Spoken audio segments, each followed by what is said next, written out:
Special report में बड़ा खुलासा हुआ है और आपको बता दूं कि यह खबर लीक हुई, इमाराती अखबार तक आई और इमाराती अखबार ने जब छापा, एक्सपोज किया यूएई को खुद, तो फिर इजराइल की मीडिया ने भी, ये देखिए, इजराइल की मीडिया ने भी छाप दिया, मान लिया।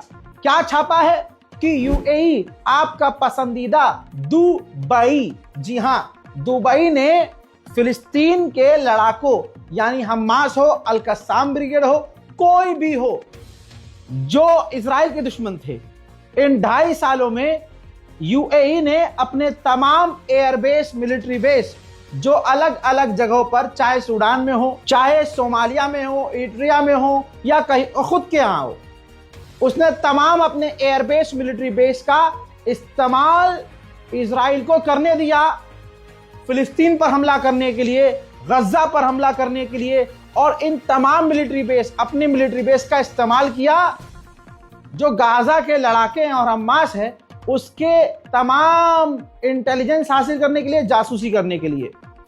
यह है आपका अरब इमारात यानी यूएई। इसके बावजूद अगर आपके दिल में यूएई के लिए मोहब्बत, इज्जत, प्यार है, माफ कीजिएगा, आथू। हाल के ही दिनों में हमने देखा कि ईरान के हंडाला हैकर्स ग्रुप ने इजराइल के बड़े से बड़े, यहां तक कि डिफेंस मिनिस्टर तक के मोबाइल को हैक किया और ईरान ने खूब दबाकर साइबर अटैक किया इजराइल के ऊपर। ऐसे में जर्मनी और इजराइल ने दोनों ने साइबर सिक्योरिटी पर एग्रीमेंट कर लिया है, डील कर ली है।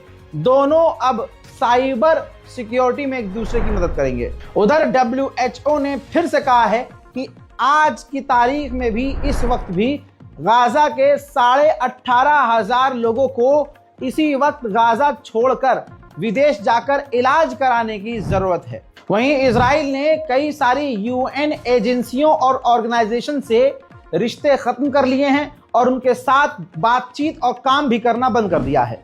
सोचिए, अब तो यूनिसेफ ने भी कह दिया है, रजाग्राफी को किनारे छोड़ दो, यूनिसेफ ने कह दिया है कि सीज फायर के बावजूद इजराइल अब तक 100 से ज्यादा बच्चों को मार चुका है। उधर गज्जा की हालत कितनी खराब है मैं आपको रोज बता रहा हूं। इन तमाम जो चीजें हो रही हैं, Iran, Israel, America, Greenland, Denmark, सब के बावजूद मैं आपको फिलिस्तीन का अपडेट छोड़ नहीं रहा, दिखा रहा हूं रोज। अब आप ये मंजर देखिए, कितना बुरा हाल है।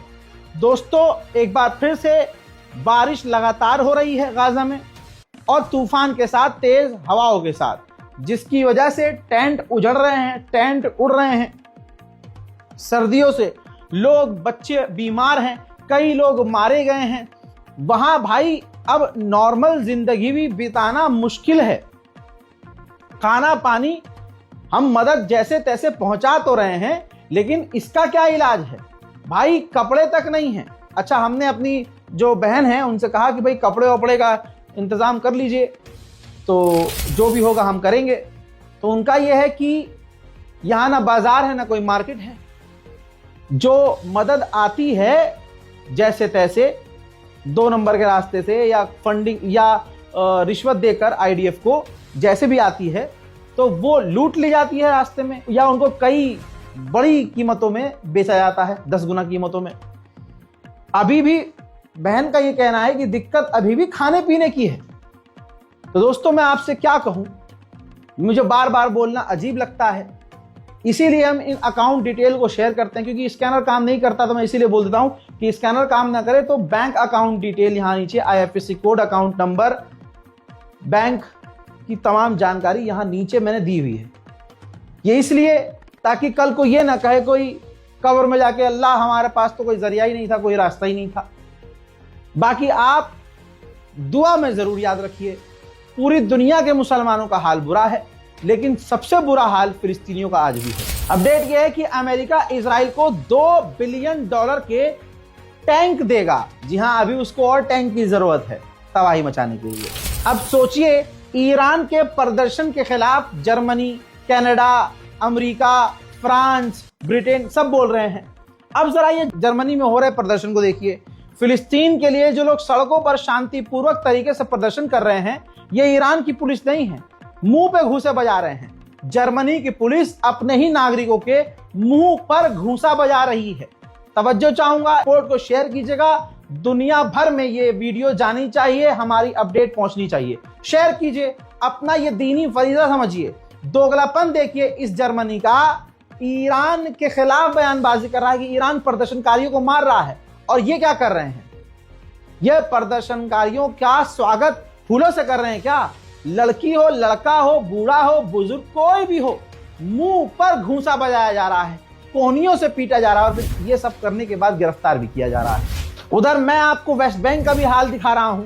ये देखिए रोज का हाल है वेस्ट बैंक में। जिस तरह से मैं आपको सिर्फ अपडेट दे रहा हूं, मेरे अपडेट के हिसाब से ही जितनी आपने वीडियोस देखी हैं, आपको इस बात का एहसास होगा कि आधा तो वेस्ट बैंक में फिलिस्तीनियों के मकानों को ढा चुका है, क्योंकि ये रोज हो रहा है। रोज दर्जनों मकानों को फिलिस्तीन के वेस्ट बैंक में इजराइल तोड़ रहा है और तमाम अरब खामोश। अब मुर्दा यूएन के चीफ एंटोनियो गुटेरेस ने कहा है इजराइल से कि अगर इजराइल ने यूएन के खिलाफ जो काम शुरू किए हैं, UNRWA के खिलाफ जो वो बार बार कदम उठा रहा है, अगर उसने ये काम करना बंद नहीं किया तो हम इंटरनेशनल कोर्ट में इजराइल के खिलाफ कंप्लेन दाखिल करेंगे।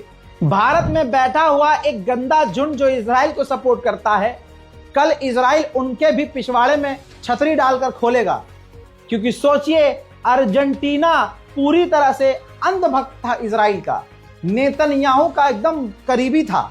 दोस्तों, IDF के जो फौजी हैं, मैं आपको ये 4 दिन पहले बता चुका हूं। सबसे पहले यहां भारत में मैंने आपको जानकारी दी थी, अब आगे की भी सुनिए।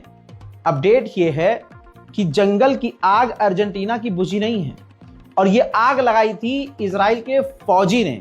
2-3 फौजी थे, वो अर्जेंटीना पहुंचे एज अ टूरिस्ट, और लोगों ने वो वीडियो भी इसका बनाया, फौजी का, इजरायली फौजी का, जब वो आग लगा रहा था। हजरात, अर्जेंटीना के ही एक ऑफिशियल ने बताया, जो फौज का ऑफिशियल है, उसने ये भी बताया कि उन फौजी जो इजरायली IDF थे, उनके पास ग्रेनेड भी थे और कई तरह के विस्फोटक भी थे, जिन्होंने आग लगाई। और आग ऐसी लगाई कि भाई अर्जेंटीना का जंगल भाई राख हो गया, और अभी भी अर्जेंटीना में आग लगी हुई है। अब ये जब बात खुल गई कि इजराइल ने ही आग लगवाई है अपने IDF से, तो अर्जेंटीना में अब जाकर जो अर्जेंटीना इजराइल का गुलाम था, वो अब सड़क पर उतरकर इजराइल के खिलाफ प्रदर्शन कर रहा है। सुअर की झांट, अगर ये वीडियो हमारी देख रहे हो, नेतन्याहू का कोई करीबी या नेतन्याहू का चाहने वाला या कोई भी इजराइल करीबी, देख ले, ये वो अवाम है जो कल तक इजराइल के साथ थी, आज अपने ही मुल्क को जलता हुआ देखकर सड़क पर उतर आई है इजराइल के खिलाफ।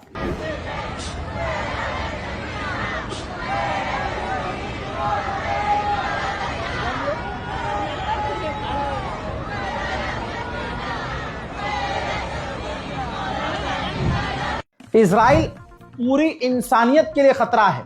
जब तक आपको समझ में आएगा, देश का, दुनिया का और नुकसान होगा। आपको पता है इंटरनेशनल फोर्स लेबनान में तैनात है, जिन पर इजराइल हमले करता रहता है। अब आपको बता दूं कि जो स्पेनिश फौज है, जो इंटरनेशनल फौज के तौर पर वहां तैनात है, उसके पास भी अब जाकर इजराइल ने बमबारी की है, गोलीबारी की है। यह शिकायत इंटरनेशनल फौज ने दुनिया से की है और अपने आला अधिकारियों से की है। आपको बड़ी हैरानी होगी कि लेबनान में अब जिसकी सरकार है, राष्ट्रपति है, जो विदेश मंत्री है, वो तो अमेरिका का बिठाया हुआ है। अब सोचिए, एक देश का विदेश मंत्री होने के नाते लेबनान के विदेश मंत्री ने क्या कहा। उन्होंने कहा कि एग्रीमेंट यही था, सीज फायर की जो शर्त थी वो ये थी इजराइल के साथ कि हिजबुल्लाह जब हथियार डाल देगा लेबनान में तो इजराइल हमले बंद कर देगा। तो अब जब हिजबुल्लाह हथियार नहीं डाल रहा है तो इजराइल जो हमला कर रहा है लेबनान पर हमारे ऊपर, वो सही है। अल्लाह अकबर, ये कैसा मुल्क है भाई, ये कैसी सरकार है। अपने ऊपर हो रहे हमले का विरोध करने के बजाय वो ताली बजा रहा है, हाँ सही कर रहे हो, करो करो करो करो। अब बताइए, सीरिया के अंदर तो हिजबुल्लाह नहीं है ना, लेकिन वहां भी इजराइल कब्जा कर रहा है।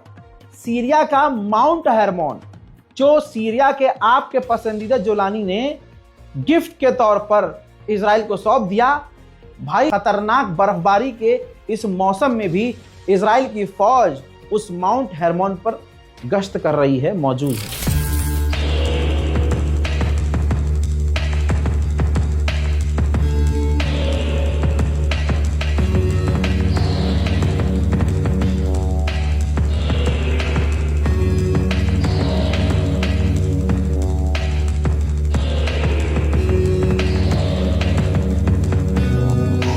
अमेरिका के अंदर जो इजराइल का एम्बेसडर है वो अमेरिका की F-35 बनाने वाली फैक्ट्री में गया, जहां इजराइल के लिए F-35 फाइटर जेट बनाए जा रहे हैं।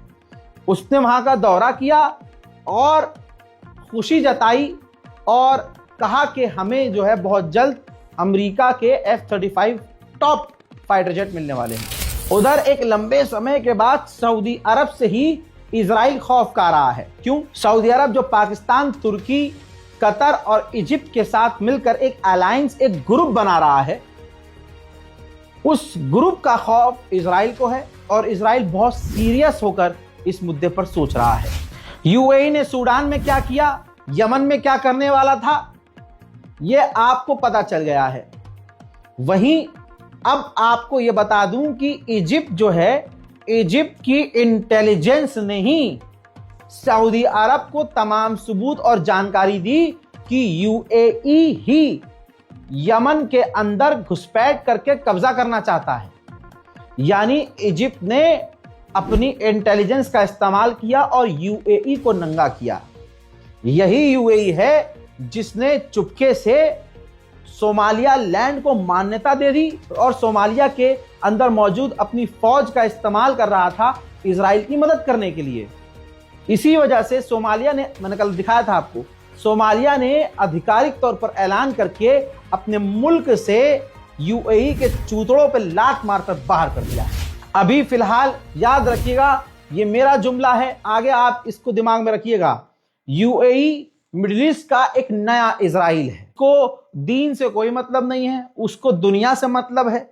दीन से कोई वास्ता नहीं, इस्लाम से कोई वास्ता नहीं, उसे बस पैसा कमाना है और इजराइल के नक्शे कदम पर यूएई चल रहा है।